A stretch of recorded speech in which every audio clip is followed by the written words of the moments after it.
এসো শিখি কল্যাণের কথা, সবাইকে শেখা কল্যাণের কথা। আলহামদুলিল্লাহি রাব্বিল আলামিন ওয়াসসালাতু ওয়াসসালামু আলা সাইয়্যিদিল আমবিয়া ওয়াল মুরসালিন। আম্মা বা'দ ফাআউযু বিল্লাহি মিনাশ শাইতানির রাজিম। বিসমিল্লাহির রহমানির রহিম। আসসালাতু ওয়াসসালামু আলাইকা ইয়া রাসূলুল্লাহ ওয়া আলা আলিকা ওয়া আসহাবিকা ইয়া হাবিবাল্লাহ। আসসালাতু ওয়াসসালামু আলাইকা ইয়া নবিয়াল্লাহ ওয়া আলা আলিকা ওয়া আসহাবিকা ইয়া নূরাল্লাহ। নবী পাক সাল্লাল্লাহু আলাইহি ওয়াসাল্লাম ইরশাদ করেছেন, কিয়ামতের দিন সেটার ভয়াবহতা এবং হিসাব নিকাশ থেকে দ্রুত মুক্তিপ্রাপ্ত ব্যক্তি সেই হবে যে আমার প্রতি অধিকারে দুরূদ পাক পাঠ করবে। সাল্লু আলাল হাবিব সাল্লাল্লাহু তাআলা আলা মুহাম্মদ সাল্লাল্লাহু আলাইহি ওয়াসাল্লাম। সালাতু ওয়া সালামুন আলাইকা ইয়া সাইয়্যিদি ইয়া রাসূলুল্লাহ। আমাদের আজকের অনুষ্ঠানটি শিরোনামহীন, আর আজকের অনুষ্ঠানে পূর্বেকার যতগুলো কলস আমাদের অনুষ্ঠানে চালানো হয়নি, আজ ইনশাআল্লাহ কারীম সেই কলসগুলোকে কেন্দ্র করে আমাদের অনুষ্ঠান করব। আপনারা যে প্রশ্ন কিবলা নিগরানি শোরা হযরত মাওলানা হাজী মুহাম্মদ ইমরান আত্তারি মাদ্দাজিলহুল আলী নিকট করেছিলেন, ইনশাআল্লাহুল কারীম আমরা তা প্রোগ্রামে অন্তর্ভুক্ত করব এবং সে বিষয়ে নিগরানি শোরার অভিমত শুনব এবং আপনাদের প্রশ্নের উত্তরও হয়ে যাবে ইনশাআল্লাহ আজ্জা ওয়া জাল। নবী পাক সাল্লাল্লাহু আলাইহি ওয়াসাল্লামের যদি উজ্জ্বল প্রশিক্ষণকে দেখা হয় আর নবী পাক সাল্লাল্লাহু আলাইহি ওয়াসাল্লামের পবিত্র বাণীগুলোকে দেখেন, তো তিনি ইরশাদ করেছেন, আস-সাহবাতু মুআসসিরাতুন, সংস্পর্শের এক প্রভাব থাকে, উত্তম সংস্পর্শ প্রভাব উত্তম, আর মন্দ সংস্পর্শ মন্দ বানায়। আর আপনারা হয়তো নিশ্চয়ই শুনেছেন, গমের সাথে তুষও পিষে যায়। মানুষ গম পিষ্ট করতে চায়, কিন্তু যেহেতু সেই তুষ গমের সাথে নিজের একটি সম্পর্ক জুড়ে রেখেছে, তাই কি হয়, সেই গমের সাথে তুষও অবশেষে পিষ্ট হয়েই যায়। ফার্সিতে একটি পংক্তি রয়েছে, অর্থাৎ মানুষ তখনই লাঞ্ছিত হয় যখন তার সম্পর্ক তা কোনো নিকৃষ্ট বস্তুর সাথে বা ডি ভ্যালিউ বস্তুর সাথে হয়ে যায়। সে বস্তু ডি ভ্যালিউ হয়ে থাকে, সেটার যে হিসাব, সেটা যে পরিণত হয়ে থাকে, তা সেটার সঙ্গে সম্পর্কিত ব্যক্তির সাথেও হয়ে যায়। কথিত রয়েছে, একটি ব্যাঙ এবং একটি ইঁদুরের একে অপরের সঙ্গে বন্ধুত্ব হয়ে যায়। ইঁদুর সেটি মাঝে মাঝে ঝিলের কিনারায় আসতো এবং ব্যাঙের সাথে কথাবার্তা বলতো, এবং তার সাথে সাথে ব্যাঙও আসতো এবং ইঁদুরের বিলের নিকটে আসতো আর কথায় মশগুল হয়ে যেত। তো একবার ইঁদুর সেটি ব্যাঙকে বলল যে, আমরা নিজেদের সম্পর্ক মজবুত করার জন্য কখনো মন চায় তোমার সাথে কথা বলার জন্য, কিন্তু তুমি তো পানির বাইরে থাকো না, তুমি তো পানির ভেতরে থাকো, কখনো তোমার মন চাইবে আমার সাথে কথাবার্তা বলার জন্য, আমি তো বাইরে নয়, বিলের মধ্যে। তো আমরা নিজেদের মধ্যে এমন একটি যোগাযোগ ব্যবস্থা করতে পারি যে আমাদের মধ্যে যদি কেউ যে কোনো জায়গায় অন্যজনকে কিছু বলতে চায়, অপরজনকে ডাকতে চায়, তাহলে সেটার মাধ্যমে আমরা ডাকতে পারবো। বলল ঠিক আছে। কি করলো, একটি সুতা নিল। তো ব্যাঙ এবং ইঁদুর নিজেদের পায়ের মধ্যে কি করলো, সুতা বেঁধে নিল। তো ব্যাঙ বলল, যখন আমি সুতোয় টান দিব তখন তুমি বুঝে নিও আমি তোমাকে ডাকছি, তুমি চলে এসো, আর যখন তুমি সুতোয় টান দিবে তখন আমি বুঝে নিব যে তুমি ডাকছো, আমি চলে আসব। সমাধান হয়ে গেল। এখন কি হলো যে ইঁদুর সেটি কোথাও ঘোরাফেরা করছিল, আর তার উপর একটি ঈগল পাখি হামলা করল, আর আক্রমণ করে সেই ইঁদুরটিকে কি করলো, উঠিয়ে নিল। উঠিয়ে সেটিকে নিয়ে কি করলো, আকাশে উঠছে। আর যেহেতু ইঁদুর এবং ব্যাঙের যোগাযোগ ছিল, দুটি একই সুতোয় বাঁধা ছিল, তো আসমান তার দৃশ্য দেখল যে ঈগলের পাঞ্জার মধ্যে ইঁদুর এবং তার সাথে সাথে ব্যাঙও বাতাসে ঝুলছে। এটি সুতোয় বাঁধা ছিল, তাই না? তো এটি মাদানী চ্যানেলের দর্শকবৃন্দ বোঝানোর জন্য, শেখানোর জন্য একটি লেসন। আল্লাহ তাআলা আমাদেরকে বোঝার তৌফিক দান করুন যে মন্দ সংস্পর্শের প্রভাব মন্দ হয়ে থাকে, সুতরাং নিজের সংস্পর্শ উত্তম রাখুন। যেখানে আপনার কল্যাণ হবে, নবী করিম সাল্লাল্লাহু আলাইহি ওয়াসাল্লামের সুন্নাতের সুবাস পাওয়া যায়, আল্লাহ তাবারক ওয়া তাআলার স্মরণ, উৎসাহ পাওয়া যায় এবং উত্তম সঙ্গী সেই যাকে দেখে ব্যক্তির আল্লাহ তাআলার স্মরণ আসে। বন্ধুত্বের বিষয়বস্তুর উপর ইনশাআল্লাহ একটি সম্পূর্ণ প্রোগ্রাম নিগরানি শোয়ার সাথে করব, কিন্তু প্রথমে আমি বলেছিলাম যে কিছু প্রাসঙ্গিক আলোচনা করব, অতঃপর ইনশাআল্লাহ সামনে অগ্রসর হব কিবলা নিগরানে কেন্দ্রীয় সভার নিগরান হযরত মাওলানা হাজী মুহাম্মদ ইমরান আত্তারি আমাদের সাথে প্রোগ্রামে মাশাআল্লাহ উপস্থিত রয়েছেন। তো হাজী সাহেব বিলম্ব ব্যতীত কলের দিকে যাব, আপনি যদি কিছু বলতে চান, মারহাবা। صلوا على الحبيب صلى الله تعالى على محمد الحمد لله رب العالمين والصلاة والسلام على خاتم النبيين আপনি এমনিতেও বন্ধুত্বের বিষয় নিয়েছেন এবং এই বিষয়ে সামনের দিকে অগ্রসর হয়েছেন যে সামনে ইনশাআল্লাহ তাআলা বন্ধুত্ব সংস্পর্শের ব্যাপারে আল্লাহ চাইলে কোনো এক অনুষ্ঠান করব। আর আজ যেহেতু আমাদের অনুষ্ঠান পেন্ডিং কলগুলোকে কেন্দ্র করে আমরা সাজিয়েছি, তাই আমরা পেন্ডিং কলসগুলো চালানোর চেষ্টা করব। আমি মনে করি সেই দিকে অগ্রসর হয়ে যেন আমরা আমাদের কথার মান আমরা নিজে রাখতে সফল হই। মারহাবা, মাশাআল্লাহ। নিগরানা সুরা হাজী ইমরান আত্তারির অনেক সুন্দর একটি অনুষ্ঠান চলমান আছে। এজন্য আমি হাজী ইমরান আত্তারি হুজুরকে মোবারকবাদ জানাই। আলহামদুলিল্লাহ, আমি গত রমজানেও অনুষ্ঠানের সবগুলো পর্ব দেখেছি। এখন রমজানেও আমি অনুষ্ঠানটি দেখছি। মাশা আল্লাহ, আলহামদুলিল্লাহ, অনেক সুন্দর একটি অনুষ্ঠান হচ্ছে। আর আমার কিছু আত্মীয় আছে যারা আমাদের সাথে সম্পর্ক ছিন্ন করতে চায়, সম্পর্ক রাখতে চায় না, সহানুভূতি দেখায় না। এই ব্যাপারে আমাদেরকে কিছু মাদানী ফুল প্রদান করুন। শুকরিয়া। আপনার উৎসাহ প্রদানের জন্য অনেক অনেক শুকরিয়া জ্ঞাপন করছি। একটি প্রজ্ঞার বিষয় উপস্থাপন করব। যারাই এই ধরনের কল করেন, গতকাল আমার কাছে একটি ফোন এসেছিল, আমরা দুইজন জামাতা এই রকমেরই কিছুটা তিনি বলেছিলেন। তখন আমার মস্তিষ্কে এটা এলো যে নিজের কথা তো বলছে, কিন্তু হতে পারে এটা তার সমস্যা নয়। তো কেউ কখনো এ ধরনের কোনো প্রশ্ন করলে বা কোনো সমস্যা শেয়ার করলে আমার অনুরোধ হলো, তখন আপনারা এটা বলিয়েন না যে এটা আমার সমস্যা বা আমার পিতামাতার সমস্যা বা আমার আত্মীয়ের সমস্যা। যদি কারো আত্মীয় তার সাথে সম্পর্ক ছিন্ন করতে চায় এবং সমঝোতা করতে চায় না, তখন কি করা উচিত? কারণ এর উপকার এটা হয়ে থাকে যে আমি আপনাকে এর সাইড ইফেক্ট থেকে বাঁচাতে চাচ্ছি। অনেক সময় আমাদের কাছে যখন এমন প্রশ্ন করা হয়, তখন আমাদের কণ্ঠ, আমাদের আশেপাশের লোকেরা, প্রতিবেশী, আত্মীয়, কেউ না কেউ আমাদের কণ্ঠ শুনে চিনে ফেলেন। তো তারা আমাদের সমস্যাটির ব্যাপারে অবগত হোক, তাদের সাথে আমাদের এক প্রকার অভ্যন্তরীণ বিষয় শেয়ার হয়ে যাক এবং উপলব্ধি হোক যে যার ব্যাপারে আপনি বলেছেন সেও জেনে যায়, ভাই মাদিনী চ্যানেলের মধ্যে তুমি এত বড় বিস্ফোরণ ছড়িয়ে দিলে। তো আমার ধারণা আমরা সেটাকে এই পন্থায় নিয়ে চলি। আমাদের মূল উদ্দেশ্য তো সমস্যার সমাধান বের করার চেষ্টা করা হয়ে থাকে।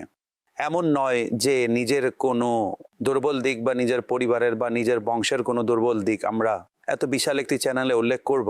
এটা থেকে বাঁচার চেষ্টা করা উচিত। ইনশাআল্লাহ এর ফলে আপনার ঐক্য এবং ভালোবাসায় আরো বরকত হবে। উৎসর্গমী হাজী সাহেব, কতই না চমৎকার বলেছেন। আর এটা আমির আহলে সুন্নাতের চিন্তা, মাশাআল্লাহ, আপনি অব্যাহত রেখেছেন। হাজী সাহেব, আমি ভাবছি আপনি দেখুন যে মাদানী চ্যানেল কত গভীরে প্রবেশ করে আপনি দেখুন একটি ধারণা দিয়েছে যে আমাদের এখান থেকে সব দিক থেকে কল্যাণী সাধিত হওয়া উচিত শ্রোতা দ্রষ্টাদের। মাশাআল্লাহুল কারীম, আলিল্লাহিল হামদ। আসলে কল্যাণের মধ্যেই কল্যাণ। অসাধারণ, বাহ বাহ বাহ। কল্যাণের মধ্যেই কল্যাণ, কল্যাণ। মাশাআল্লাহ। হ্যাঁ, বাকি রইল দেখুন অনেক সময় আত্মীয়দের কিছু কিছু কারণে গুরুতরভাবে মন ভেঙে যায়। আমি একটি উদাহরণ দিচ্ছি, আমি তার উদাহরণ দিচ্ছি না যিনি কল করেছেন, আমি এমনি জেনারেল উদাহরণ দিচ্ছি। এমন একজন আত্মীয় যে অবগত আছে যে সে উত্তরাধিকারী সম্পদ ছিল, রেখে যাওয়া যে সম্পদ ছিল তা আত্মসাৎ করে ফেলেছে। এখন সে আমার প্রতি অসন্তুষ্ট। এখন আমি বললাম, ভাই মেনে নাও। বলে, আমি মেনে নিতে কেন দেরি করব? আপনি আমাদের অংশ, আমাদের হক আমাদেরকে দিয়ে দিন, মেনে নিব। তো অনেক সময় অসন্তুষ্টতার অনেক কারণ থাকে। যতক্ষণ পর্যন্ত কুকুর কূপের ভিতরে থাকে ততক্ষণ কূপের পানি পবিত্র হয় না। এটা মুখস্থ করে নিন।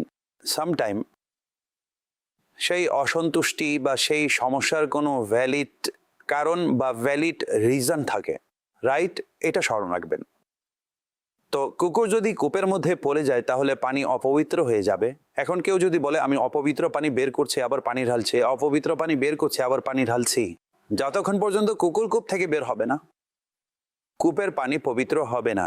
এমনই একদমই তাই। যতক্ষণ না সেই জিনিসটি সেটা ভালোভাবে পরিষ্কার করতে হয়। তো যদি এমন কোনো সমস্যা হয় তাহলে স্পষ্ট যে যতক্ষণ পর্যন্ত তার সে সমস্যা বা তার সে ম্যাটার আপনি সমাধান না করবেন ততক্ষণ কিভাবে হবে? হয়তো সে ততক্ষণ পর্যন্ত ক্ষমা চাইবে যে সে তার সেই অপরাধ, সেই ভুলকেও ক্ষমা করে দেয়, মাফ করে দেয়, ঠিক আছে, বা তাকে তার অধিকার সম্পূর্ণ ফিরিয়ে দিতে হবে।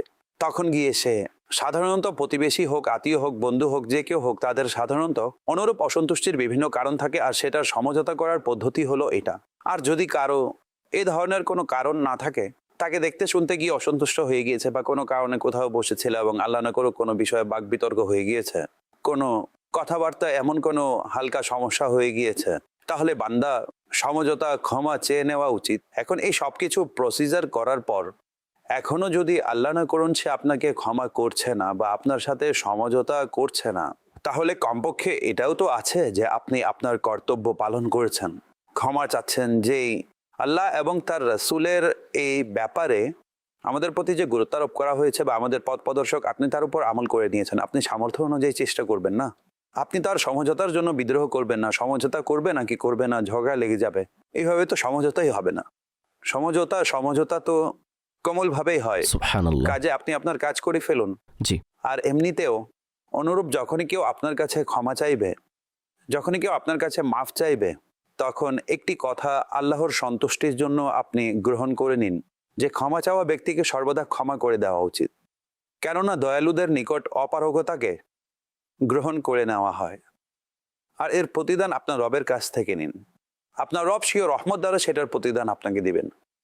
তো যে তার ভাইয়ের কাছে ক্ষমা চায় কিন্তু তাকে ক্ষমা করা হয়নি, তবে সে হাউজে কাউসারের কাছে আসতে পারবে না। সঠিক। এই ধরনের একটি হাদিসে পাক বিদ্যমান আছে। জি। হাজী সাহেব, একটি কথা বলুন, আপনি উত্তরাধিকারের ব্যাপারে বলেছেন, আপনার কি মনে হয় যে উত্তরাধিকারের সম্পদকে ঘিরে নিজেদের মধ্যে ঝগড়া হওয়া উচিত? না, আল্লাহ না করুন উত্তরাধিকারী সম্পদ যদি আপনি খেয়ে ফেলেন, জি তো এমনিতেই অন্যায়ভাবে খেয়েছেন জি এবং সে জানে যে আমার পিতার বা আমার যে কারো এই সম্পদ ছিল, আমার অধিকার ছিল, জি কিন্তু সে অন্যায়ভাবে আমার অধিকার হস্তক্ষেপ করে বসে আছে, তাহলে অসন্তুষ্ট তো হবেই না ভাই। অধিকার, উত্তরাধিকার তো এমনিতেই সুদৃঢ় হক। অর্থাৎ আমি যতক্ষণ না নিব আমাকে জোর করে দেওয়া হবে। যদি আমার হক থেকে থাকে, ভাই আপনার হক আপনি নিন, আমার নেওয়া আবশ্যক, তারপর আমি সৎকার করে দিব বা বন্টন করে দিব, যা ইচ্ছা করব, তাতে আমার অধিকার আছে। কেননা আমি এখন সেটার মালিক হয়ে গিয়েছি।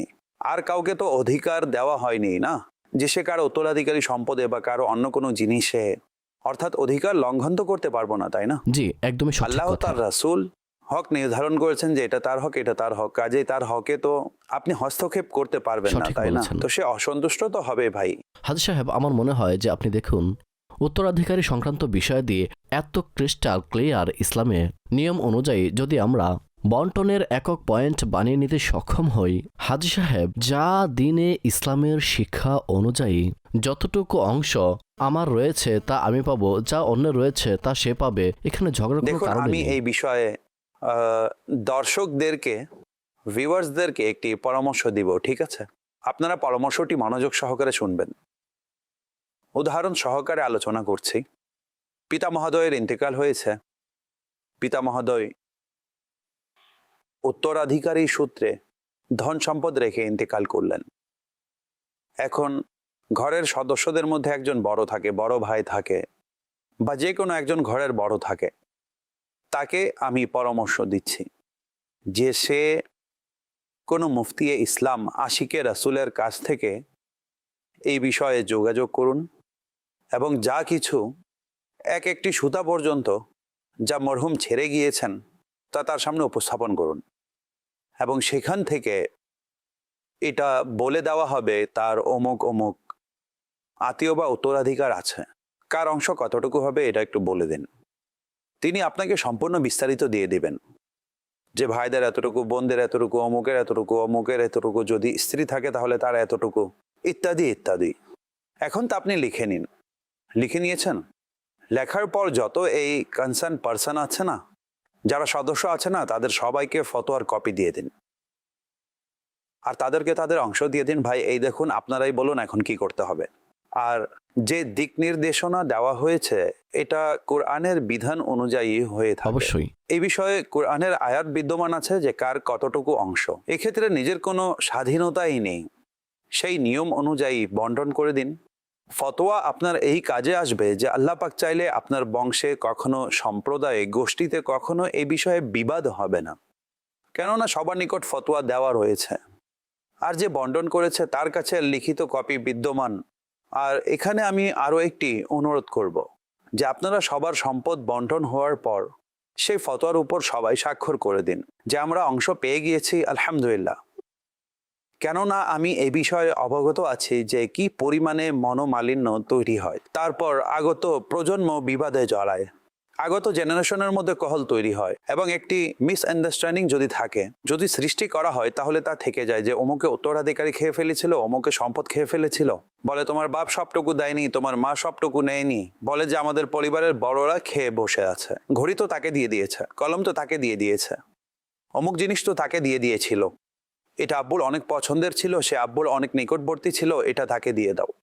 তো এমন কোনো কাজ করবেন না। একজন বুজুর্গের ঘটনা, মাশাআল্লাহ, একজন বুজুর্গ কারো কাছে শুশ্রূষার জন্য গেলেন, তিনি অসুস্থ ছিলেন। তো যখন সেবা করছিল তখন সেই অবস্থায় তার ইন্তেকাল হয়ে গিয়েছে। তো ইন্তেকাল হওয়ার মাত্রই তিনি প্রদীপ নিভিয়ে দিলেন। তখনকার যুগে লাইট ছিল না, প্রদীপ ছিল, তেলের সাহায্যে প্রদীপ জ্বলতো। প্রদীপ নিভিয়ে বললেন এখন এটার তেলের মধ্যে তার উত্তরাধিকারীদের হক রয়েছে, এটা তার উচ্চ পর্যায়ে তাকওয়া ছিল। তো এমনটাই হওয়া উচিত, কেননা তাছাড়া বিবাদ হয়ে থাকে। ইনশাআল্লাহ যদি কখনো সুযোগ হয় তাহলে বিস্তারিতভাবে এটাকে উপস্থাপন করব। কল দিয়ে দিন ইনশাআল্লাহ। জি, কল। হাজি সাহেব, আমার একটি প্রশ্ন হলো, আমার এক বন্ধু রাত প্রায় 3:30টার দিকে আমাকে ফোন করলো এবং বলল আমার পিতার ইন্তেকাল হয়েছে। তারপর বলল, ভাই আমার কিছু টাকার প্রয়োজন, ব্যবস্থা করে দাও। কোম্পানির কোনো ছেলে তাকে টাকা দেয় না, কেননা সে মিথ্যা কথা বলা শুরু করে দেয়। আমি বললাম, এত রাতে আমি তোমাকে কিভাবে টাকা দিব, তুমি এসে নিয়ে যাও। বললো, আমি টাকা ইত্যাদির জন্য আসতে পারবো না, কিন্তু এত রাতে কেউ জাগ্রত থাকবে না। তারপর আমি এক বন্ধুকে ফোন করলাম, সে বলল সে দেখেনি। আমি বললাম, তুমি এখন তার অ্যাকাউন্টে টাকা দিয়ে দাও, আমি সকালে এসে তোমাকে দিয়ে দিব। আর সে আমাকে স্যালারি পেয়ে দিয়ে দিবে। তার বাবা মারা গিয়েছে। আমি সকাল হওয়া মাত্রই সে ব্যক্তিকে টাকা দিয়ে দিলাম এবং রাত প্রায় 4:30টার দিকে সে তার অ্যাকাউন্টে টাকা দিয়েছে। কিন্তু অতঃপর সে বন্ধু পূর্বের মতোই বিভিন্ন ধরনের টাল বাহানা করে কর্জ নেওয়ার পর দেয় না। 1 মাস গেল, 2 মাস গেল, তাকে সব বন্ধুরা ভালো মন্দ বলতে থাকে। এ ব্যাপারে কিছু বলুন যে তার সাথে কেমন আচরণ করা উচিত। এটা দুর্ভাগ্য, অনেকের এই ধরনের স্বভাব থাকে। আর জানেন তাদের মধ্যে একটি শ্রেণী কি করে, তারা যেমন তার কর্জ আছে না, সালমান ভাইয়ের কর্জ, এখন সালমান ভাইয়ের কর্জের সময় সম্পন্ন হয়ে গিয়েছে, এখন 2-3 মাস হয়ে গিয়েছে, সালমান ভাই পিছে লেগে গিয়েছেন। তখন সে অন্যের কাছে কর্জ নেবে 2-3 মাসের জন্য, সে নিয়ে তাকে দিয়ে দিবে। তাদের নিজের কোনো টাকা নেই, সে বাস কর্জ নিয়ে নিয়ে কর্জ পরিশোধ করছে। আর যার কর্জ পরিশোধ করতে হবে তারা 2-4 জন ব্যক্তি, 10 জন ব্যক্তি আছে যারা কর্জ দিয়ে দেয়। সবার জানা আছে যে সে টাকা ফেরত দেয় না, আর অনেক ঘুরিয়ে ফিরিয়ে ফেরত দেয়। তো আমি কিছুদিন পূর্বে আপনাকে একটি হাদিস শুনিয়েছিলাম যে মুমিন একই গর্তে 2 বার দংশিত হয় না। একজনের ব্যাপারে যখন আমরা জেনে গিয়েছি যে এক ব্যক্তি কথা দিয়ে কথা রাখে না, মাআযাল্লাহ তার মিথ্যা বলার অভ্যাস আছে, তার ধোঁকা দেওয়ার অভ্যাস আছে, সে এই ধরনের মনোভাব পোষণ করে, তাহলে আপনি নিজেকে দূরে রাখুন। আর যদি আপনার তাকে সহযোগিতা করতে হয় এবং আপনি জানেন যে তার অভ্যাস এমনই, তার স্বভাব এমনই, তাহলে মন বড় করে দিয়ে দিন। কেউ নেই তাহলে চলো আল্লাহ মঙ্গল করবেন, তো দিয়ে দেন, দিলেও ঠিক আছে, না দিলেও ঠিক আছে। এমনও লোক থাকে, আপনি আমার কথায় অবাক হবেন, এমন মানুষও আছে, ঠিক আছে দিয়ে দিলে ভালো, না দিলে সহযোগিতা করলাম। অনেক সময় তার সমস্যা থাকে, এমন নয় যে তার সমস্যা থাকে না, তার সমস্যা হলো তার কাছে নিজের কোনো টাকাই নেই। সে গরিব, তাকে আপনি যাই বলুন না কেন, যদি সে ধোঁকাবাজ নাও হয়, তারপর সে গরিব, আর গরিবও এমন গরিব যে তার কাছে কোনো ব্যাকআপ নেই। তাই এখন সে এটা সেটা করে নিজের পরিবারও চালাচ্ছে, মানুষের ঋণ পরিশোধ করছে, আর এইভাবে তার জীবন অতিবাহিত হচ্ছে। অর্থাৎ আমারও কিছু না কিছু স্বার্থ জড়িয়ে আছে, তো এই স্বভাবের মানুষও আছে। আমির আহলে সুন্নাত সম্ভবত একটি মাদানী মুজাক্কারা বলেছিলেন যে হতে পারে কেউ আমার কাছে ঋণী, কিন্তু আমি আলহামদুলিল্লাহ কারো কাছে ঋণী নই, আল্লাহর রহমতে। তো আল্লাহ পাক আমাদের অবস্থার প্রতি দয়া করুন।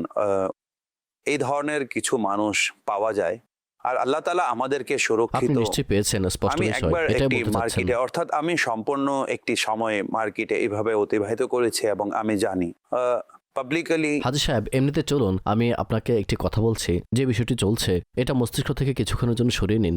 আপনি যদি আমার ব্যাপারে জানেন যে সে আমার কাছে টাকা চাইতে আসছে, তাকে কিছু না কিছু তো দিতেই হবে, কিন্তু সে ফেরতও দিবে না, তখন যদি আপনি আমার নিকট থেকে বাঁচতে চান তাহলে আপনি কিভাবে বাঁচাবেন? এটি দর্শকদের জন্য একটি সমাধান হয়ে যাবে। অনেক সময় হয়ে থাকে মানুষ চলে আসে আর জানা থাকে সে আমার টাকা ফেরত দিবে না, তখন কিছু তো একটা করতে হবে। এই ধরনের পরিস্থিতি যদি আমি আপনার সমস্যার ব্যাপারে অবগত থাকি যে আপনি প্রকৃতপক্ষে সমস্যায় আছেন এবং আপনার স্বভাবই এমন, অনেক সময় চাওয়ার অভ্যাস হয়ে যায়, তাকে তো আমি কখনোই দিব না যে চেয়ে অভ্যস্ত হয়ে গিয়েছে। বরং আমি তাকে বসিয়ে এই অভ্যাসের ব্যাপারে তার সাথে কথা বলবো যে ভাই আপনি আপনার এই অভ্যাসটি পরিবর্তন করুন। বলবে কোনো কাজ নেই, টাকা নেই, দিন মজুরি করুন, অন্য কিছু করুন। জেদ ধরে বসে আছেন যে এটা হলে তবেই করবেন না। নবী পাক সাল্লাল্লাহু আলাইহি ওয়াসাল্লাম কুঠার বানিয়ে দিয়েছিলেন, আমি উৎসর্গ দিয়েছেন কি না? একদমই তাই। এটা দিয়ে কাজ করো, শ্রম পরিশ্রম করো, চাওয়া থেকে নবী পাক সাল্লাল্লাহু আলাইহি ওয়াসাল্লাম কতটুকু গুরুত্ব সহকারে তাকে নিষেধ করেছেন। তো যে বিষয়টিকে শরীয়ত নিন্দা জানিয়েছে, আমরা তাতে উৎসাহিত কিভাবে করতে পারি? আমরা তো শরীয়তকে দেখব, তাই না?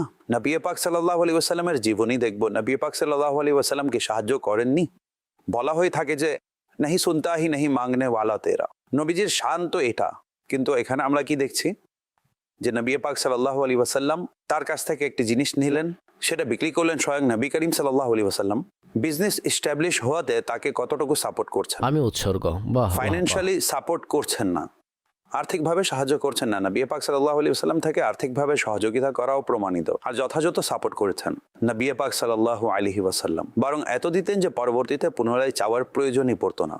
বিন মাঙ্গে দিয়া और इतना दिया दामन में हमारे समाया नहीं। কিন্তু এখানে আমরা কি দেখছি? তাকে দেননি। আকা আলাইহিস সালাতু ওয়াস সালাম তার জিনিসটি বিক্রি করলেন, তা দিয়ে একটি কুঠার, সেটার মধ্যে কুঠারের হাতল লাগিয়ে দিয়ে দিলেন এবং দিয়ে বললেন যে এখন এটা দিয়ে কাঠ কাটো এবং পরিশ্রম করো। আর আলহামদুলিল্লাহ তার এই কাজে আল্লাহ পাক বরকত দান করেছেন। তো এইভাবে চাওয়ার যাদের আল্লাহ না করুন এমন অভ্যাস হয়ে যায় না, তাদেরকে না কখনো আপনি পছন্দ করবেন না কখনো উৎসাহিত করবেন।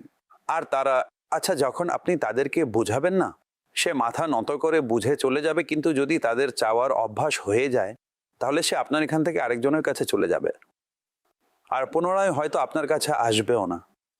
এই ধরনের ব্যক্তিরা এটাই করে থাকে, কিন্তু জানেন যে না ভাই, সে এমন নয়। আর আল্লাহ পাক মঙ্গল করুন, যে কারো যে কোনো পরিস্থিতি আসতে পারে সালমান ভাই। আর যদি আল্লাহ আপনাকে সামর্থ্য দিয়ে থাকেন এবং আপনার এটাও মনে হয় যে ভাই নিয়ে যাবে, ঠিক আছে, দিলে দিল, না দিলে নাই, আল্লাহ যদি আপনাকে কোনো প্রকার সক্ষমতা দান করে থাকেন তাহলে ঠিক আছে, আপনি দিয়ে দিন আর এত টাইম ফিক্স করে নিন। অতঃপর আপনি আপনার অন্তরে উদারতার উদ্দীপনা রাখুন। যদি না দেয়, চলুন তারিখ পার হয়ে গিয়েছে, তো যত টাকা আপনি তাকে কর্যস্বরূপ দিয়েছেন এখন সে দিচ্ছে না, যেমন তার 10 রমজান আপনাকে ফেরত দেওয়ার কথা ছিল আর এখন সে ফেরত দিচ্ছে না, তখন আপনি যদি মাফ না করেন, ঠিক আছে, আপনার ইচ্ছা, প্রতিদিন এত টাকা সৎকার করার সওয়াব অর্জন করুন।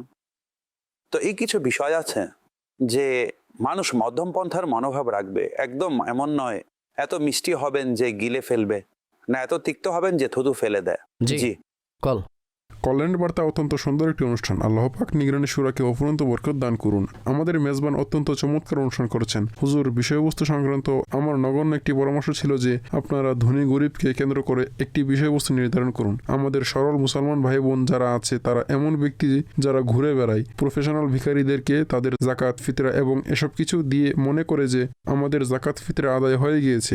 তাই আপনারা এই গুরুত্বপূর্ণ বিষয়টিকে কেন্দ্র করে একটি অনুষ্ঠান করুন যেন লোকের অবগত হয় যে জাকাত ফিতরা কাকে দিতে হবে, কাকে দেওয়া যাবে না। জাযাকুমুল্লাহু খায়রা। এই ব্যাপারে আমরা একটি বিষয় টাচ করে চলে গিয়েছিলাম যে যারা রাস্তায় বসবাস করে তাদের মধ্য হতে বড় একটি সংখ্যা, বরং বলবো যে অনেক বড় একটি সংখ্যা, তারা প্রফেশনালি হয়ে থাকে, তাদেরকে তো দেওয়াই জায়েজ নয়, না জায়েজ। আর আপনি হকদারদেরকে অন্বেষণ করুন। জাকাতের হকদাররা রাস্তার সিগন্যালের মধ্যে থালা নিয়ে দাঁড়িয়ে থাকবে না, তো হকদাররা আপনার আশেপাশেই বসবাস করছে, আপনার আত্মীয় বংশের মধ্যে, প্রতিবেশীদের মধ্যে বিদ্যমান আছে, সম্পূর্ণ মহল্লা, সম্পূর্ণ এলাকা আছে যেখানে আপনি হকদারদের সম্পূর্ণ শরীয়তের শর্ত সাপেক্ষ মহল্লায় হকদারদের একটি সংখ্যা পাবেন। হকদারদের এমনও অনেকে আছে। আর যদি আপনি কোথাও যেতে না চান তাহলে আপনি এমন কোনো বিশ্বস্ত ব্যক্তি খুঁজে নিন এবং তাকে দিয়ে দিন যে ভাই এটা হকদারকে দিয়ে দিবেন, তো সে গিয়ে হকদারকে দিয়ে দিবে। ভাই জাকাত আপনার, আপনি বলেন যদি হকদারকে দিতে তাহলে হকদারকেই দিবে, আপনি যদি বলেন অমুক স্থানে দিতে অমুক স্থানে দিবে, তো এইভাবে কাউকে প্রতিনিধি বানিয়ে দিন। কিন্তু এটা করবেন না যারা রাস্তার মধ্যে দাঁড়িয়ে থাকে, আর তারা সবাই আমাদেরকে শুনেও তো না ভাই। এখন আপনি বলবেন যে এই বিষয়ে পরিপূর্ণ অনুষ্ঠান করুন। এখন রাস্তায় দানকারী লক্ষ কোটি মানুষ গাড়িতে ঘুরে বেড়ায়, আর তারা তো আলাদা করে কয়েন রাখে দেওয়ার জন্য। জি হ্যাঁ, দেওয়ার জন্য খুচরা রাখে, কেননা 100 টাকার নোট তো বের করে অনেক সময় অনেকে দেয় না, তাই অল্প এই কয়েনগুলো বা 10-20 টাকার খুচরা করে রেখে দেয় এবং সিগন্যালের মধ্যে দিয়ে থাকে। তারাও দাঁড়িয়ে থাকে, তারাও জানে যে এই সিগন্যাল 120 সেকেন্ডের, গাড়ি এখানেই দাঁড়িয়ে থাকবে। এগুলো করা হয়। তারা অনেক সময় গাড়ি পরিষ্কার করার নামে মানুষকে বিরক্ত করে থাকে, জবরদস্তি করে থাকে, আপনাকে এত টর্চার করবে যে আপনার নিষেধ করার পরও তারা করবে এবং এরপর হাত বাড়িয়ে দিবে। তো তাদেরকে দেওয়া উচিত নয়। সে কেন পরিষ্কার করেছে? আপনি কি তাকে বলেছিলেন? পরস্পরের মধ্যে তো সম্মতি সহকারে চুক্তি তো আর করা হয়নি। এমন কিছুই হয় না, ব্যাস এটা জ্ঞানের স্বল্পতা, আমাদেরও জ্ঞানের স্বল্পতা, যে আমরা এই ধরনের বুঝে নিন যে কাজে ধোকাও খেয়ে যাই, আর যদি কিছু করতে হয় তাহলে তাও শরীয়তের অনুযায়ী করি না।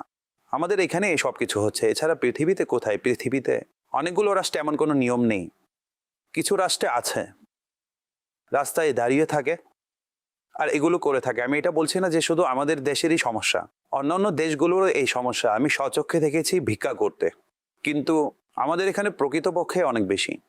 এত এত যে কি বলবো, অর্থাৎ যথারীতিভাবে এবং সম্পূর্ণ মাফিয়া সুলভ ভিক্ষা করার যে সিস্টেম আমাদের এখানে সচল রয়েছে, ভিক্ষা করার এই যে রাস্তার মধ্যে যারা ভিক্ষা চাইতে থাকে, এটা জানি না পৃথিবীতে এত বেশি কোথাও আছে, আমার জানা নেই। এত নিয়মতান্ত্রিক, এত বড় সড়ে হয়ে থাকে, অন্য কোথাও নেই, আর অনেক জায়গায় তো একদমই নেই। আর আমাদের এখান থেকে যারা বিভিন্ন দেশে গিয়ে ভিখারি সেজে থাকছে, তারা সাধারণ মানুষের জন্য সমস্যা হয়ে দাঁড়িয়েছে। আমি আপনাকে খুলে বলছি না, মানুষের ভিসার ইস্যু হয়ে গিয়েছে। ভাই, এখান থেকে মানুষ এসে তো এই কাজ করছে, সেখানে এদিক সেদিক রাস্তায় বের হয়ে গিয়েছে, সেখানে মসজিদে চলে গিয়েছে, তো তাদেরকেও বের করেছে এবং ভিসা ইত্যাদি সব বন্ধ, আর তাদের কারণে সাধারণ মানুষের ভিসার সমস্যা হয়ে গিয়েছে। আমাদেরকে তো এমনিতে অ্যাজ এ সিভিল সোসাইটি এবং অ্যাজ এ নর্মাল পাবলিকও একটি দেশের ডিগনিটি এবং একটি রাষ্ট্রের ইন্টেগ্রিটি এবং রাষ্ট্রের রেসপেক্ট বজায় রাখার জন্য আমাদেরকে এই ধরনের কাজে কখনো উৎসাহিত করা উচিত নয়, বরং এগুলো থেকে নিরুৎসাহিত করা উচিত এবং আমাদেরকে প্র্যাকটিক্যাল নিরুৎসাহিত করা উচিত। এবং আমাদের তত্ত্বাবধায়ক এবং তাদের যারা অভিভাবক আছে, তাদেরকেও এই ব্যাপারে একটি সঠিক পদক্ষেপ গ্রহণ করে এই সকল বিষয়ের ইতি টানা উচিত। আর এই সকল লোকদেরকে যারা ভিক্ষা করার মধ্যে জড়িত আছে, তাদেরকে কাজের মধ্যে, আয় উপার্জনের মধ্যে লাগিয়ে দেওয়া উচিত, যে আপনারা এটা করুন। দেখুন, কঠিন একটি ব্যাপার, বলা সহজ, আমিও জানি বলা সহজ, কিন্তু দাওয়াত ইসলামী অনেক কিছু করেছে এবং দাওয়াত ইসলামী অনেক কিছু করে এবং অনেক কিছু করে যাচ্ছে, এবং আমরা সবাই জানি যে এই কাজগুলো করা এত সহজ নয়। মানুষকে পরিবর্তন করা, মানুষের চিন্তা এবং স্বভাব পরিবর্তন করা এত সহজ নয়, কিন্তু নিয়ত যদি সত্য থাকে, আগ্রহ পাকাপোক্ত থাকে এবং আমাদের ডাইরেকশন প্রপার থাকে, তো বিষয়াদি সঠিক হওয়া শুরু হয়ে যায়। খারাপ হতে সময় লাগে, ঠিক হতেও কিছুটা সময় লাগবে, কিন্তু আমরা যদি শুরু করি এবং আল্লাহ যদি চান, তাহলে আমাদের সফলতাও নসিব হয়ে যাবে। জি হাজি সাহেব, ভিক্ষা করা এটি তো আমাদের এখানেও ঠিক নয়, আর এটাকে নিষিদ্ধই গণ্য করা হয়ে থাকে। এবং আপনি দেখবেন যাদের কাজ হচ্ছে পৃষ্ঠপোষকতা। বাধা দেওয়া, যাদের বাধা দেওয়ার কথা তারা বাধা দেয় না। পৃষ্ঠপোষকতা মূলত আমাদের এখানে দেখুন, আইন তো পৃথিবীর অধিকাংশই সেম আইন প্রতিষ্ঠিত আছে। সঠিক। যদি আমি পৃথিবী জুড়ে কথা বলি জি। তাহলে সেম, কিন্তু যেখানে আইনের যথাযথ বাস্তবায়ন আছে না, যেখানে আইন প্রয়োগ করার ব্যবস্থা রয়েছে, সেখানে আপনি ক্রাইম কম দেখবেন। যদি দেখেনও তাহলে এত বেশি খোলামেলা দেখবেন না। আর যেখানে প্রকৃতপক্ষে আইন আরো অধিক কঠোর, যে না কোথাও কোনো অবকাশ নেই, সেখানে আপনি গোপনেও অপরাধ না হওয়ারই মতোই দেখবেন। অর্থাৎ আমরা যদি রিসার্চ করি, সার্চ করি, তাহলে পৃথিবীতে এমন রাষ্ট্রও দেখতে পাই যেখানে উক্তি অনুযায়ী, অর্থাৎ রিসার্চ অনুযায়ী আমি বলছি, যে 0% ক্রাইম। আল্লাহু আকবার। তারা এটা দাবি করে, কিন্তু আমি বলছি না যে এটা সঠিক নাকি ভুল, কিন্তু অপরাধের এত নিম্ন হারও কোথাও হতে পারে, এই ভূগোলের মধ্যেই তো হয়েছে না সর্বনিম্ন হার। আর মানুষ স্বাধীনভাবে এবং একেবারে প্রপারলি এবং পিস অফ মাইন্ড হয়ে মানুষ তাদের জীবন অতিবাহিত করছে, তারা আয় উপার্জনও করছে, তারা সুযোগ সুবিধাও পাচ্ছে, সবকিছুই পাচ্ছে। আচ্ছা, প্রায় একই রকমের প্রতিষ্ঠান বিশ্বজুড়ে প্রতিষ্ঠিত আছে। সমস্যা এটা হয়ে থাকে যে যার কাজ হলো জনগণকে সুবিধা দেওয়া, সে যদি জনগণের সুবিধাকেই নিজের সুবিধা বানিয়ে নেয়, অতঃপর আল্লাহ না করুন ঘুষের মানসিকতা হয়ে যায়, তাহলে তো সবিশেষ। আমি তো সচরাচর এটাই বলি যে ঘুষ এমন একটি অভিশাপ এবং এমন একটি মহামারী, যেমন ট্যাঙ্কি আছে না পানির আমাদের, আচ্ছা আপনি কুলার নিয়ে নিন, ঠিক আছে কুলার নিয়ে নিন, কুলার কলস যা ইচ্ছা তাই নিয়ে নিন, সেটার নিচে আপনি ছোট ছোট ছিদ্র করে দিন, এরপর পানি ঢালুন, পানি থাকবে সেটার মধ্যে, থাকবে না। এটাই হলো ঘুষের বড় বিপদ। আপনি লক্ষাধিক আইন জারি করুন, যখন ঘুষ নামক ছিদ্র বন্ধ করবেন না, আইন স্থায়ী হবে না, বের হয়ে যাবে, আমাদের আইন অহেতুক হয়ে যাবে, কেননা ঘুষ বিদ্যমান। এই ঘুষকে বন্ধ করতে যদি আপনি সফল হয়ে যান, আল্লাহ পাক চাইলে অনেক কিছু সুন্দর হয়ে যাবে। আর আমাদের এখানে যদিও বা অনেক বেশি নয়, কিন্তু আমাদের এখানে যেখানে যেই দিকে যে স্তরে ঘুষ নেয় না, সেখানে আপনি বিষয়াদিকে অনেক সুশৃঙ্খল দেখতে পাবেন। সুবহানাল্লাহ। জি, পরবর্তী কল। কল দিন। ইফতারের সময় আমরা সকলেই মসজিদে যাই, তো আজকাল একটি বিষয় লক্ষ্য করছি যে বয়স্ক শ্রেণী যারা আছেন তারা তো মাশাআল্লাহ নামাজ পড়তে থাকেন, কিন্তু অনেক সময় ছোট শিশুরাও চলে আসে। আর ছোটদের মধ্যে এমনিতেও কন্ট্রোল নামক জিনিসটি থাকে না, ছোটখাটো বিষয় নিয়ে কান্না করা, রাগান্বিত হওয়া, হাইপার হয়ে যাওয়া। মসজিদে তো এমনিতেও অনেক সতর্কতা অবলম্বন করা উচিত, কিন্তু শিশু তো শিশুই হয়ে থাকে। যেভাবে নবী পাক সর্বদা শিশুদের সাথে অনেক কোমল আচরণ এবং স্নেহসুলভ ব্যবহার করতেন, আমাদেরও তো রমজান মাসে এই বিষয়টির উপর বেশি আমল করা উচিত। জি, শিশুরাও মসজিদে আসে। আর সঠিকই বলছেন যে অনেক সময় আমাদের বৃদ্ধ বয়স্ক ব্যক্তিরা আছেন, তারা হাইপার হয়ে যায়, আর আসলে শিশুরাও তারা তাদের কাছেই যায়, তাদের পাশে গিয়ে দাঁড়িয়ে যাবে, এইভাবে করবে, এভাবে করবে, বাচ্চারা এভাবেও করবে, ফলে বড় মিয়া রাগান্বিত হয়ে যাবেন, স্থির হয়ে দাঁড়াও না। তো এগুলো হতেই থাকে।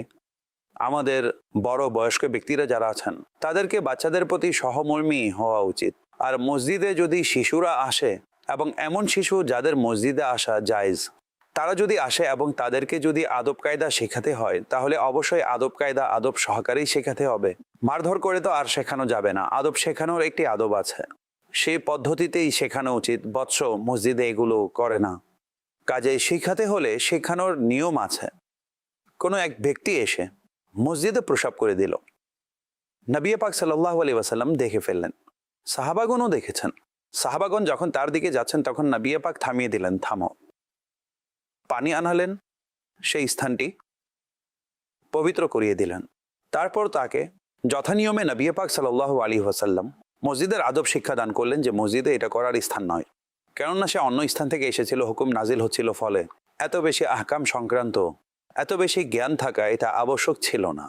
তো প্রিয় নবী সাল্লাল্লাহু আলাইহি ওয়াসাল্লাম এই ধরনের আমল সম্পাদন করতেন এবং সংশোধনও করতেন।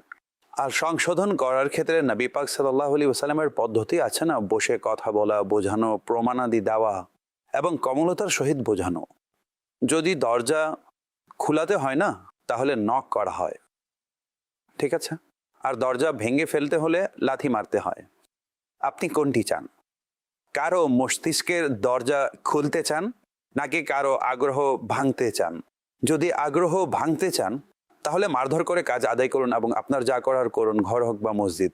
আর মসজিদে তিনি ঠিকই বলেছেন, মসজিদের শোরগোল করার অনুমতি নেই, তো সংশোধন করতে হবে।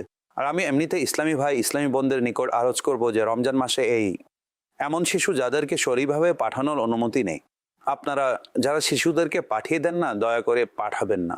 শিশুরা মসজিদের অবস্থা খারাপ করে ফেলে না, খুবই করুণ অবস্থা। আর মসজিদ আল্লাহর ঘর, আল্লাহর ঘরের নিজস্ব আদব রয়েছে, নিজস্ব বিধান রয়েছে। প্রত্যেককে নেক কাজ পরিপূর্ণভাবে করার চেষ্টা করা উচিত। ইমাম সাহেবগণ যারা আছেন তারা অনেক সময় বলেন, আবার বলেনও না। এখন ইমাম সাহেব বলতে গেলে মানুষ তার সাথেও ঝগড়া করা শুরু করে দেয়। তারপরও বলে দিন কাতার শিশুদের মাসালার ব্যাপারে এবং দিক নির্দেশনা দিয়ে দিন, কোনো সমস্যা নেই, আপনি ইমাম, আপনার কাজ এটা। যদি আপনাকে কেউ দুটি কথা বলে, 4 ব্যক্তি তাকে বোঝানোর জন্য চলে আসবে, ইমাম সাহেব ভুল কি বলেছেন, ঠিকই তো বলেছেন, লিখে টাঙ্গিয়ে দিন এবং বলে দিন যে এটা শরীয়তের বিধান, আমি নিজের পক্ষ থেকে বলছি না। তো ইনশাআল্লাহ এভাবে প্রশিক্ষণ হতে থাকবে। মাশাআল্লাহ। জি, কল।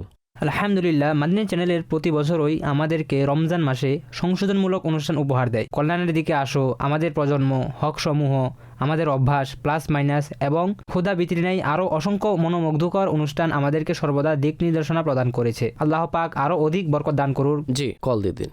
আমার ছোট্ট একটা অনুরোধ ছিল, হাজী সাহেব, আমি জিজ্ঞেস করতে চাই যে আমি অনেক চেষ্টা করি শিশুদের নামাজ পড়ানোর জন্য, তাদেরকে নামাজের কথা বলি, কোরআন পড়ার কথা বলি, কিন্তু শিশুরা আমার কথা মানে না, কথার গুরুত্ব দেয় না, এগুলো নিয়ে চিন্তা করে না। তাই আমার প্রশ্ন হলো যে আমি যথেষ্ট বয়স্ক একজন মানুষ, শিশুদের অনেক স্নেহ করি, কিন্তু তারপরও তারা বাধ্য হচ্ছে না। এখন এক্ষেত্রে আমার করণীয় কি?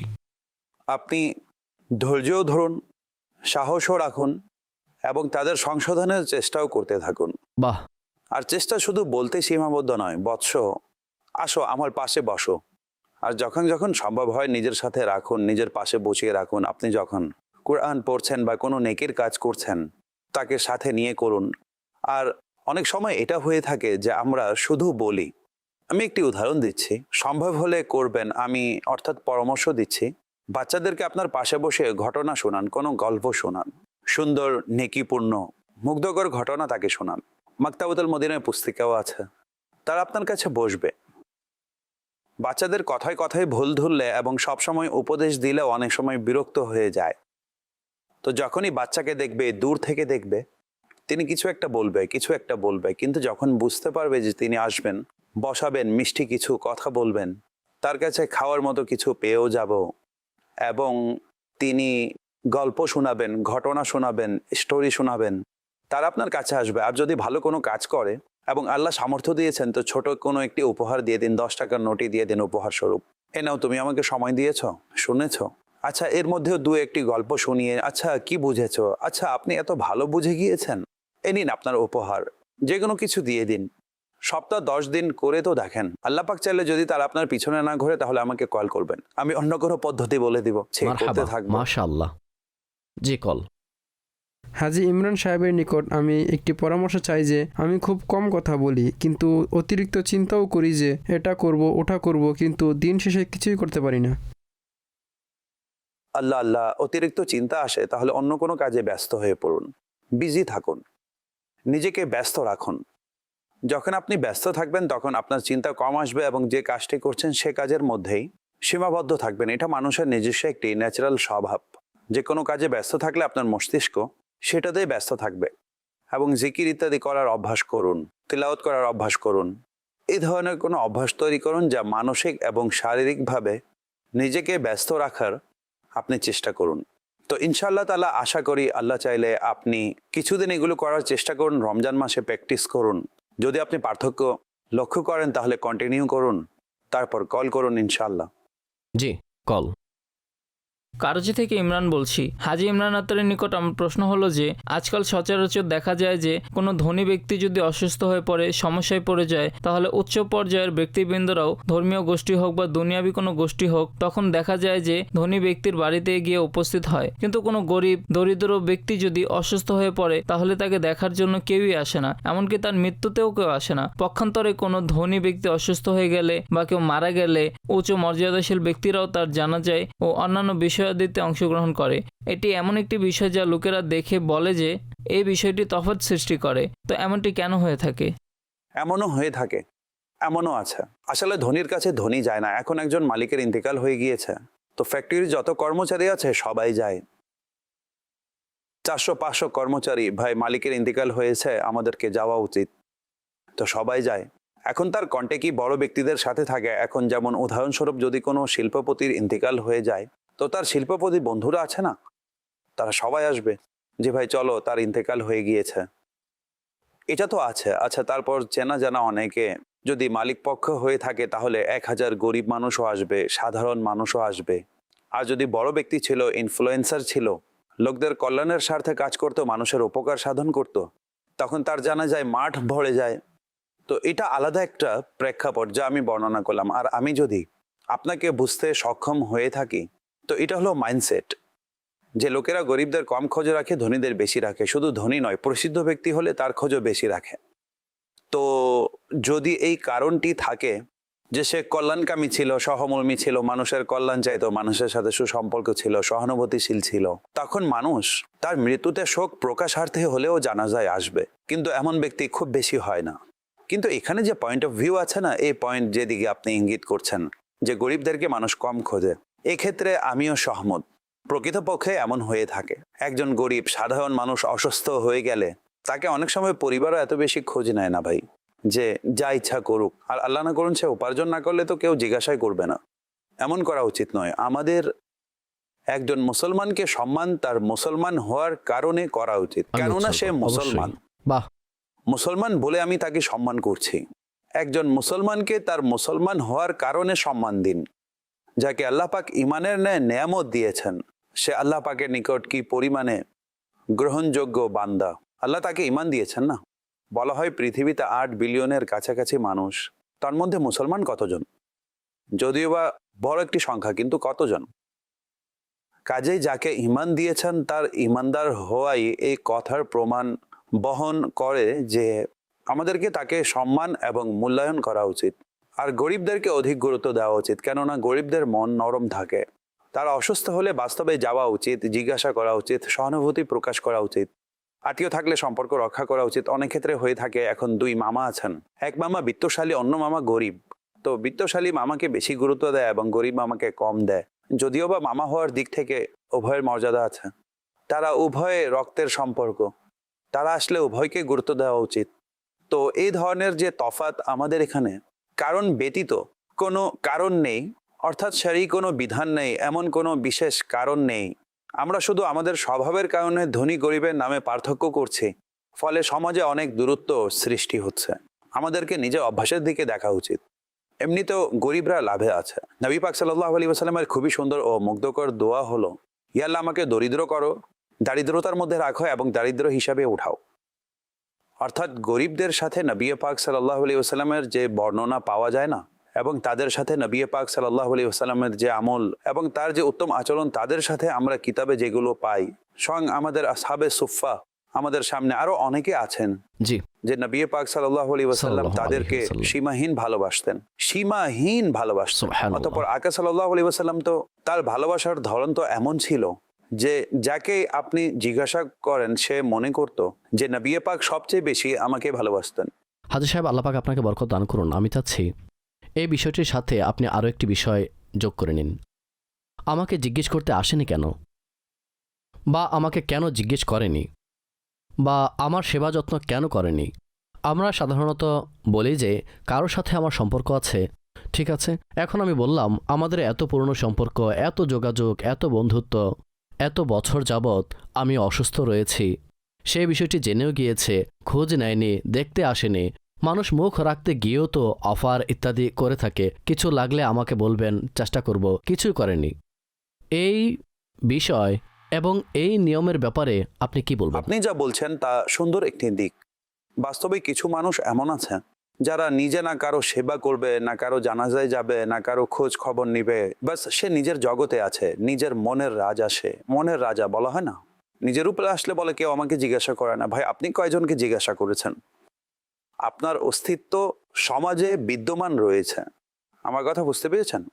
আপনার অস্তিত্ব, আপনি সমাজে অবস্থান করছেন। কতজন জানে? আপনার দু এক বন্ধু, তাদের সাথে আপনি জীবন অতিবাহিত করছেন। আপনার নিজের কোনো আসা যাওয়া নেই, অর্থাৎ আপনি নিজেই সোশ্যালাইজ নন, কারোর সাথে আপনার উঠা বসা নেই। আপনি বন্ধুদের মাঝে থাকলেও কখন এসেছেন কখন চলে গিয়েছেন বোঝাই যেত না। আপনি ছুটি করলে অনেক সময় বোঝা যায় না যে এসেছেন কিনা।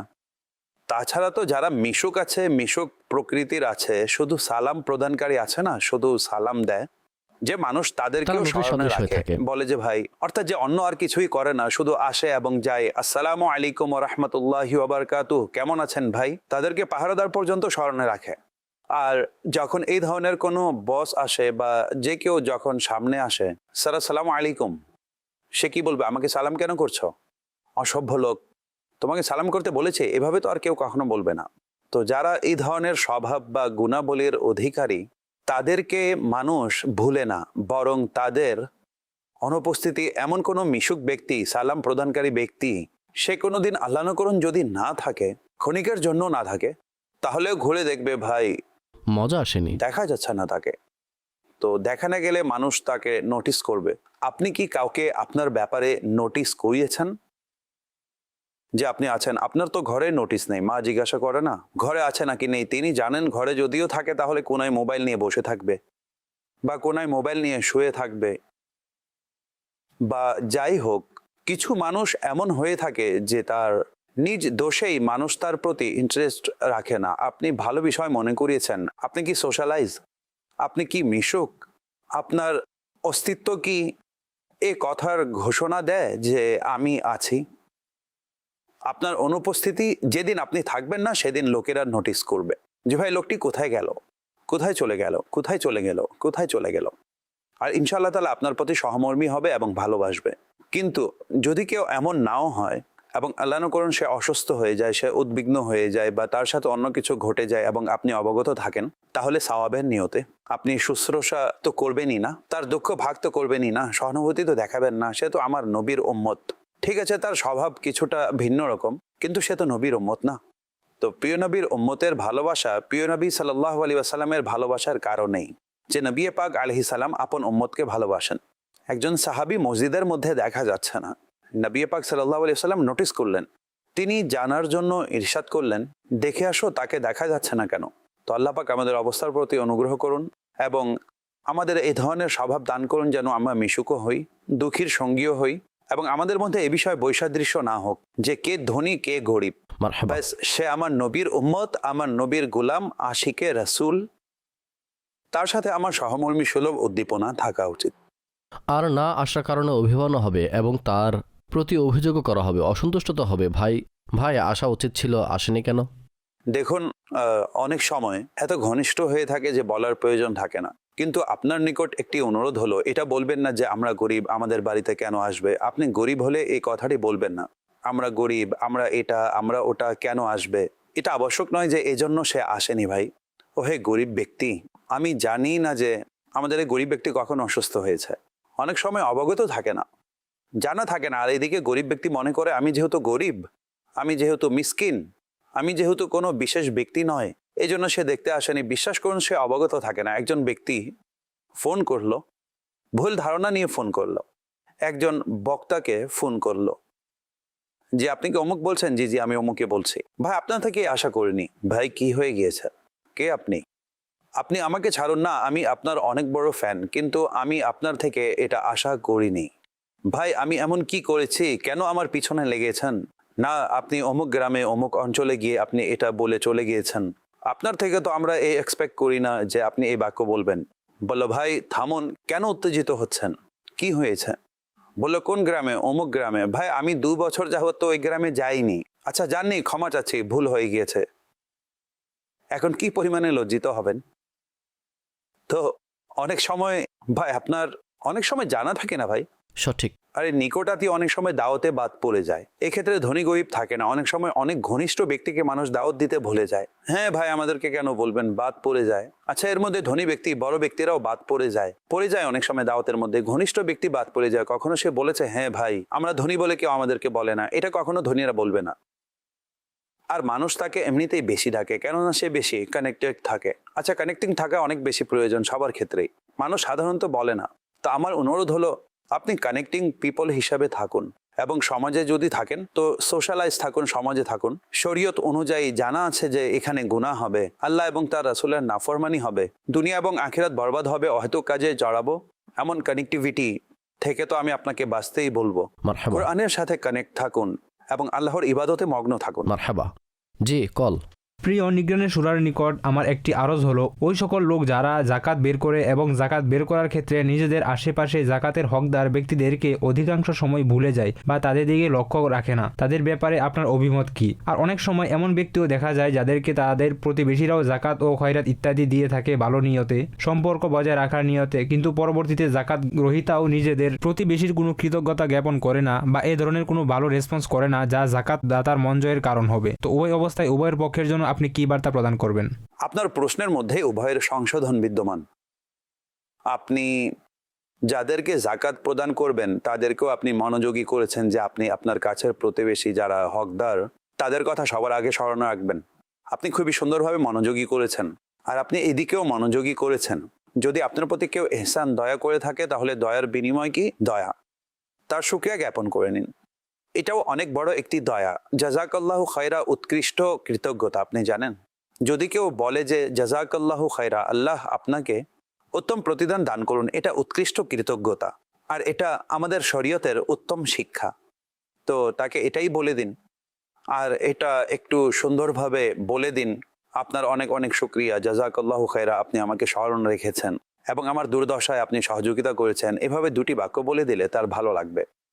যে আল্লাহর বান্দার কৃতজ্ঞতা জ্ঞাপন করে না, সে আল্লাহর কৃতজ্ঞতা জ্ঞাপন করে না, হাদিসে পাক বিদ্যমান। তো আল্লাহ করুন যেন আমরা এভাবে আমাদের হকদার প্রতিবেশীদের খেয়াল রাখতে সফল হয়ে যাই, এবং যে আপনার খেয়াল রেখেছে না, আমরা তার কৃতজ্ঞতা জ্ঞাপন করতেও সফল হয়ে যাই। ইনশাআল্লাহ তাআলা এর মাধ্যমে বাউন্ডিং দৃঢ় হবে এবং পরিবেশ সুন্দর হয়ে যাবে। জি, কল। মোহাম্মদ শাহজাদ আত্তারি, অনুষ্ঠান কল্যাণের বার্তায় নিগরানের সুরার নিকট আমার একটি প্রশ্ন হলো, অনেক যানবাহনের সাইলেন্সার দিয়ে ধোঁয়া নির্গত হয় যার ফলে অন্যদের কষ্ট হয়, এই ব্যাপারে আপনি কি দিক নির্দেশনা প্রদান করবেন? এই ব্যাপারে তো আমরা পূর্বে অনুষ্ঠানে বলেছিলাম যে প্লিজ মেনটেনেন্স করুন। এই যে মোটর সাইকেল বা যে কোনো গাড়ি থেকে ধোঁয়া বের হলে এটা আপনার ইঞ্জিনের ফল্ট, মেশিনের ফল্ট। আর এই ফল্ট আপনার মেশিনের অন্যান্য পার্টসগুলোকে নষ্ট করে দিবে। ছোটোখাটো সমস্যা থাকতেই মেরামত করিয়ে নিন। আর আপনি এটা ঠিক করিয়ে নিন, এতে আমাদের অন্যান্য বিষয় ঠিক হয়ে যাবে। আমাদের পরিবেশ, যে পলিউশন, এত ধোঁয়া নির্গত হচ্ছে, এই পরিবেশও সুন্দর হয়ে যাবে। তো সেইগুলোকে ঠিক করুন। বলা হয় না, এমন কাজ থেকে বিরত থাকুন যা মানুষের জন্য কষ্টকর।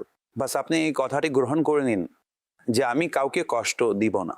আপনার ওই সকল কাজ যা কষ্টদায়ক মনে হয় যে এতে কষ্ট হবে, তা থেকে বিরত থাকুন। জি। মোহাম্মদ শাহরুখ রেজা আত্তারি মাশাল্লাহুল করিম নিগরানের সুরা অত্যন্ত শিক্ষণীয় বিষয়বস্তু নিয়ে উপস্থিত হয়ে থাকেন। আল্লাহ পাক মাদানী চ্যানেলের টিমকেও সুরক্ষিত রাখুন, নিগরানের সুরাকেও সুরক্ষিত রাখুন। নিগরানের সুরা নিকট আমার একটি প্রশ্ন হলো, লোক মুখে বলা হয় যে যখন কেউ কারো সাথে সাক্ষাৎ করে তখন তার সাথে সাক্ষাতের ফলে 70% তার ব্যাপারে জানা হয়ে যায় যে সে ব্যক্তিটি কেমন। কাজেই আমাদের স্বভাবের মধ্যে সালাম করার অভ্যাস কিভাবে তৈরি হবে এবং এর পদ্ধতি কী? যদি এটা মস্তিষ্কে গেঁথে যায় না যে সালামে অগ্রগামী হওয়া আমার প্রিয় নবীর অভ্যাস ছিল, প্রিয় অভ্যাস ছিল। আমার প্রিয় নবী সাল্লাল্লাহু আলাইহি ওয়াসাল্লাম সর্বদা সালাম করার মধ্যে এগিয়ে থাকতেন।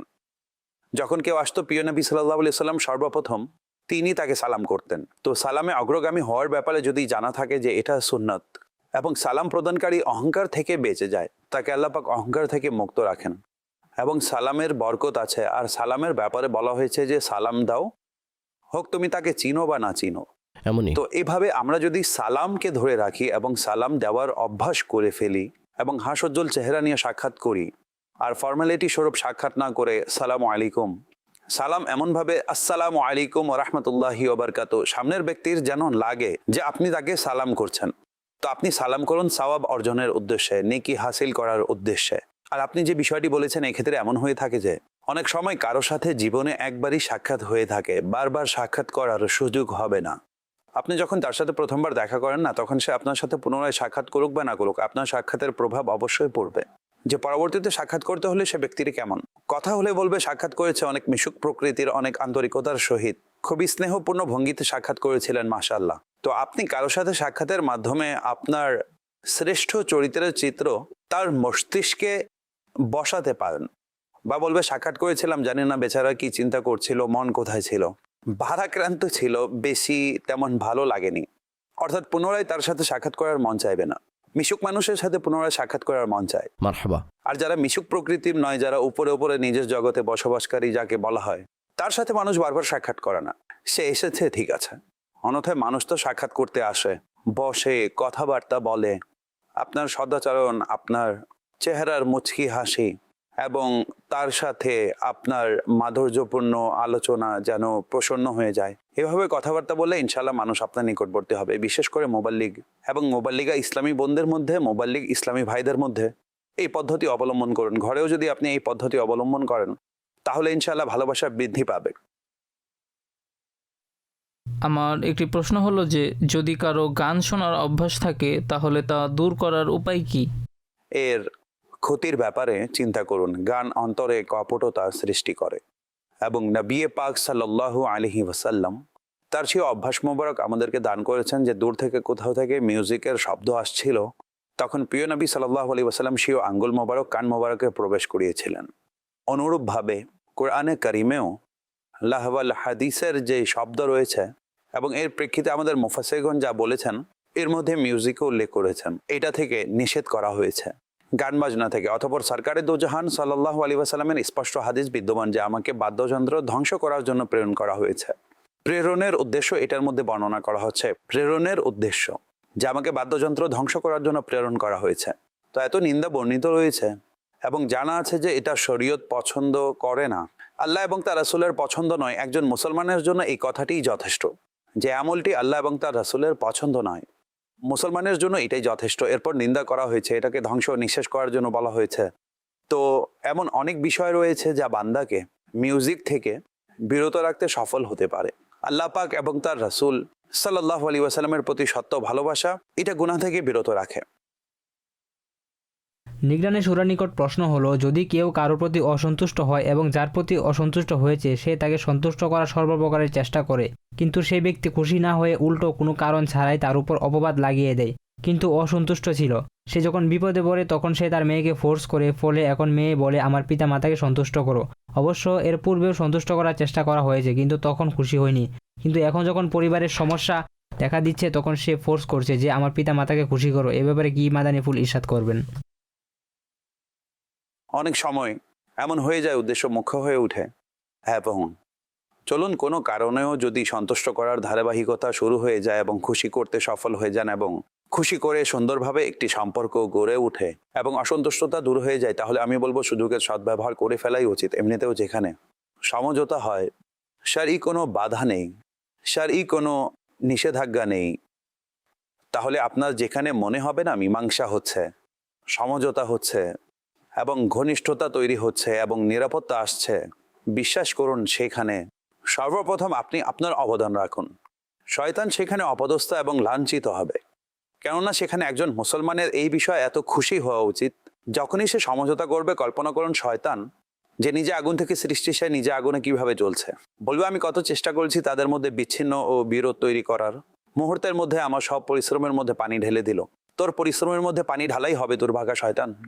ইনশাআল্লাহ মুসলমান নিজেদের মধ্যে সমঝোতা ভালোবাসা সহকারে কাজ করবে এবং করতে থাকবে, তখন শয়তান অবশ্যই অপদস্থ এবং লাঞ্ছিত হবে। আর একজন মুসলমান তখন কতটুকু আনন্দিত হবে যখন শয়তান অপদস্থ এবং লাঞ্ছিত হবে, কেননা শয়তান আমাদের প্রকাশ্য শত্রু। শয়তান আমাদের প্রকাশ্য শত্রু, এটা স্মরণ রাখবেন। আল্লাহ পাক ইরশাদ করেছেন, কোরআনে কারিমে বারবার ইরশাদ করেছেন যে শয়তান তোমাদের শত্রু, তোমাদের প্রকাশ্য শত্রু। আর আমাদেরকে আমাদের প্রকাশ্য শত্রু থেকে কখনো উদাসীন হওয়া উচিত নয়, সে অবশ্যই শত্রুতার প্রতিফলন ঘটাবে। আল্লাহ পাক আমাদেরকে নফস শয়তানের অনিষ্টতা থেকে বাঁচান, মহব্বত ভালোবাসা দান করুন। এতগুলো কল অবশিষ্ট আছে যে অনুষ্ঠান করছি, 4টি কলের উত্তর দিচ্ছি, এর মধ্যে আরো কল আসা শুরু হয়ে যাচ্ছে। আপনাদের ভালোবাসার এবং আপনাদের মনোযোগ সহকারে অনুষ্ঠান দেখার জন্য অনেক শুকরিয়া। অনুষ্ঠান চলতে থাকবে ইনশাআল্লাহ। অনুমতি দিন। সাল্লু আলাল হাবিব সাল্লাল্লাহু তাআলা আলা মুহাম্মদ। এসো শিখি কল্যাণের কথা, সবাইকে